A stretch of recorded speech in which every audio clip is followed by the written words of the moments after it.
So ayun, warap sa inyo guys. So ayun na nga, dadalhin nga natin to lahat ng equipment dun sa studio dahil kailangan nga pala natin mag-upgrade at magdagdag ng mga equipment. At ayun na nga, nandito na nga tayo sa studio guys para i-set up na tong mga equipment dahil magkakaroon tayo ulit ng bagong studio, kaya tayo bumili ng mga equipment. At ayun na nga guys, siniset up na nga natin to isa-isa. Habang naka-livestream sila, inaayos ko tong mga bagong equipment. Kung napapansin nyo yung pinto dun sa likod ko, diyan nga pala tayo magtatayo ng bagong studio. Kasi dito sa may main studio, yung mga girls, tapos doon naman sa may bagong studio yung mga boys. Dalawang grupo kasi yung hawak natin, boys at girls. At ayun na nga, pagkatapos nga natin ayusin lahat ng equipment, pinapaayos na rin natin dito yung magiging bagong kwarto ng mga stay-in. Kasi yung bagong studio na gagawin, doon sila dati naka-stay-in para hindi sila mag-uwian, kaya tayo nagpatayo ng bagong kwarto. Kasi malalayo kasi yung mga dancers natin, kaya nag-provide tayo ng bagong kwarto para sa kanila, para hindi sila mahirapan bumiyahe pa uwi. At ayun na nga, nakauwi na nga tayo. Naghanap muna ako ng sisilungan kasi sobrang lakas ng ulan.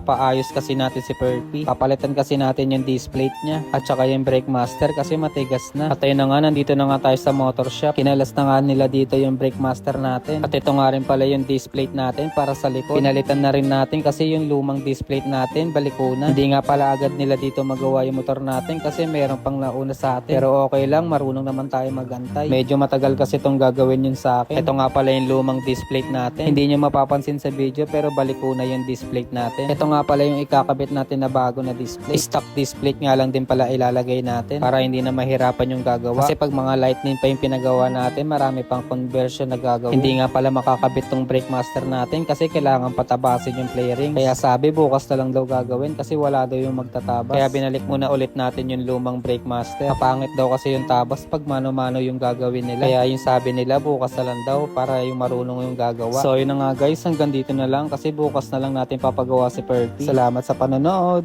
Bye!